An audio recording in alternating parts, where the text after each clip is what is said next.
Exercise 10.3ல 9th sum பார்க்க போகிறோம். The diameter of a bicycle wheel is 77 centimeter. Find how many times the wheel will revolve in order to cover a distance of 60.50 meter. அதாவது diameter அவங்க கொடுத்துட்டு எத்தனை times வந்து அந்த wheel வந்து revolve ஆகும், அந்த டிஸ்டன்ஸை கவர் பண்ணுறது எத்தனை டைம்ஸ் ஆகும் அப்படின்னு சொல்லி அவங்க கேட்டிருக்காங்க. அவங்களே கொடுத்துட்டாங்க. டயாமீட்டர் வந்து 77 அவங்க கொடுத்துட்டாங்க. ரொம்ப ரொம்ப ரொம்ப இம்பார்ட்டன்ட் கொஷின். இந்தமாரி மாடலில் வந்து கண்டிப்பாக ஒரு கொஷின்ஸ் வந்து இருக்கும். அட்லீஸ்ட் ஒர்க் ஷீட்ஸில் கூட இந்தமாரி கொஷின்ஸ் கண்டிப்பாக கேட்பாங்க. பேங்க் எக்ஸாம்ஸில் கூட இந்த கொஷின் ரொம்ப ரொம்ப ரொம்ப இம்பார்ட்டன்ட். இதுக்கு அந்த கான்செப்டை நீங்கள் தெரிஞ்சிட்டிங்கன்னா என்ன நம்பர் என்ன வேர்ட்ஸ் கொடுத்து மாற்றி கேட்டாலும் உங்களுக்கு செய்ய தெரியணும். ரொம்ப இம்பார்ட்டன்ட். நல்லா பார்த்துக்கோங்க. வெரி வெரி இம்பார்ட்டன்ட் கொஷின் இது. டயாமீட்டர் வந்து என்ன அப்படின்னா அவங்களே 77 கொடுத்தாச்சு. அப்போ நம்ம டயாமீட்டர் 77 நம்ம போட்டுட்டோம். அடுத்து என்ன சொல்லியிருக்கேன், நான் ஃபஸ்ட்டு கிவன் எழுதிக்கணும். அடுத்து டு ப்ரூவ் என்ன கண்டுபிடிக்க போகிறோமோ அதை எழுதணும். அப்போ நான் என்ன எழுதியிருக்கேன், டு ஃபைன் என்ன கண்டுபிடிக்க போகிறோம் அப்படியே எழுதுங்க, அது தப்பே இல்லை. How many times the wheel revolve order to cover distance வந்து எவ்வளோ 60.50 மீட்டர். இப்போது சொல்யூஷன் பாருங்கள். அவங்க என்ன ஃபார்முலா போட்டுக்கணும்னு சொல்லியிருக்கேன். ஒரு பாக்ஸ் போட்டு நீட்டாக எழுதிக்கோங்க. சர்க்கம்ஃபரன்ஸ் ஸ்பெல்லிங்லாம் கரெக்டாக இருக்கணும். CIRCUMFERENCE circumference of circle. Circle வந்து என்ன ஃபார்முலா, 2πr. நல்லா ஞாபகம் வச்சுக்கோங்க. ஏரியா ஆஃப் அ சர்க்கிள் ஃபார்முலானா πr² போடணும். சர்க்கம்ஃபரன்ஸ் ஆஃப் அ சர்க்கிள் ஃபார்முலானா என்னென்னா 2πr. இப்போ அதில் வந்து நம்மளுக்கு 22/7 மட்டும் செக் பண்ணி பாருங்கள், கரெக்டாக வரும். உங்களுக்கு 2.4178ன்னு கிடைக்கும். நான் வந்து என்ன போட்டிருக்கேன் அப்படின்னா பைக்கு பதிலாக 3.14 போட்டு பண்ணியிருக்கேன். இப்போ பாருங்கள், ஃபஸ்ட்டு நம்மளுக்கு ஆர் வேணும். ஆனால் நம்ம கொஸ்டினில் என்ன கொடுத்துட்டான், வேணே டயாமீட்டர் தான் கொடுத்துருக்கான். நம்ம எதாவது இன்டர்சேஞ்ச் பண்ணணும். அதாவது ரேடியஸுக்கு இன்டர்சேஞ்ச் பண்ணிங்கன்னா என்ன வரும், 2ஆல் டிவைட் பண்ணணும். 38.5. அப்போ 77 2ஆல் டிவைட் பண்ணால் உங்களுக்கு என்ன கிடைக்கும், 38.5.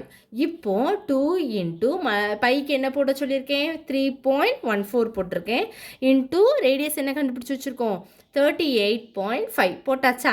இப்போ மூணையும் நீங்கள் மல்டிப்ளை பண்ணுங்கள், உங்களுக்கு இந்த ஆன்சர் கிடைக்கும். 241.78. நம்மளுக்கு வந்து இது வந்து டயாமீட்டரே அந்த இது கொடுத்துருந்த வீல் எவ்வளவு தான், சென்டிமீட்டரில் தான் கொடுத்துருந்தான். ரேடியஸ் வந்து டயாமீட்டர் வந்து அப்போ சென்டிமீட்டரில் தான் போகணும். இனிமேல் நம்ம என்ன சேஞ்ச் பண்ணுவோம், ஏன்னா நம்மளுக்கு டிஸ்டன்ஸ் வந்து என்ன கிடைக்கணும், மீட்டரில் கிடைக்கணும். ஏன்னா அவனுக்கு கொடுத்துருக்கான் அவனே மீட்டர் தான். ஸோ நம்ம டிஸ்டன்ஸ் மீட்டராக, அப்போது நம்ம அதை வந்து சென்டிமீட்டரை என்ன எதால் கன்வெர்ட் பண்ணணும், மீட்டரால் கன்வெர்ட் பண்ணும்போது 100ஆல் டிவைட் பண்ணிக்கிறோம். அப்போது 2 நம்பர் முன்னாடி தானே வரும்ப்பா. 0 2 0 இருக்கலாம், 2 நம்பர் முன்னாடி தான் பாயிண்ட் வரும். So 2.4178 metre. இப்போ என்ன பண்ணணும், number of times the wheel revolves to cover a distance of, சேர்த்து எழுதிக்கோங்க, நான் எழுதாம விட்டுட்டேன். To cover a distance of 60.50 metre. அப்படி சேர்த்து எழுதிக்கிட்டிங்கன்னா தப்பு இல்லை, ஒன்றும் தப்பு கிடையாது. என்ன எழுதிக்கணும், number of times the wheel revolves என்ன வரும், to cover a distance, to அது எழுதிக்கோங்க, to cover a distance.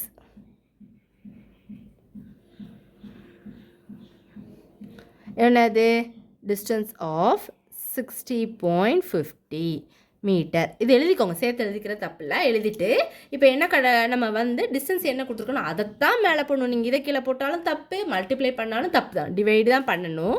60.50 divided by என்ன கிடச்சிருக்கு நம்மளுக்கு இங்கே 2.417. நான் இங்கே வந்து சின்ன கேர்லெஸ் மிஸ்டேக் பண்ணிட்டேன், அதனால தான் கட் பண்ணியிருக்கேன். இந்த ஸ்டெப் எழுதிக்காதீங்க, இதை கட் பண்ணிக்கோ. இந்த ஸ்டெப் டேரெக்டாக இந்த ஸ்டெப்புக்கு வந்துடுங்க. 60.50 டிவைடட் பை 2.4178. இப்போ இதை டிவைட் பண்ணிங்கன்னா உங்களுக்கு என்ன கிடைக்கும், 25.02. இதான் 25 தான் ஆன்சர். நீங்கள் டிவைட் பண்ணி பாருங்கள். டிவைட் பண்ண தெரிலனா கண்டிப்பாக கேளுங்க, நான் சொல்லித்தரேன். நீங்கள் ட்ரை பண்ணி பாருங்கள், டிவைட் பண்ணி பார்க்கலாம். கண்டிப்பாக உங்களுக்கு பாயிண்ட்டை ரிமூவ் பண்ணிவிட்டு பண்ணுங்கள், அப்போ தான் ஈஸியாக இருக்கும். 2 0 இருக்குன்னா ரெண்டு நம்பர் கழிச்சு பாயிண்ட் இருக்குன்னா 2 zeros போட்டு பண்ணிங்கன்னா தான் பாயிண்ட் இதாகும். நீங்கள் போட்டு பண்ணால் தான் உங்களுக்கு ஈஸியாக இருக்கும். ஆன்சர் 25 கிடச்சிரும். இவ்வளோதான் இந்த சம். டயாமீட்டர் கொடுத்துருக்கனால நம்மளுக்கு ரேடியஸ் தான் ஃபார்முலாவில் இருக்கனால நம்ம சேஞ்ச் பண்ணிக்கணும். பண்ணிவிட்டு அப்புறம் ஆன்சர் கொண்டு வந்துட்டு அது சென்டிமீட்டராக இருக்கா மீட்டராக இருக்கான்னு பார்த்துக்கோ. சென்டிமீட்டர் இருக்கிறதுனால நம்ம மீட்டராக கன்வெர்ட் பண்ணிவிட்டு அப்புறம் தான் நம்ம டிஸ்டன்ஸ் கண்டுபிடிக்கணும். இவ்வளோதான் இந்த சம்.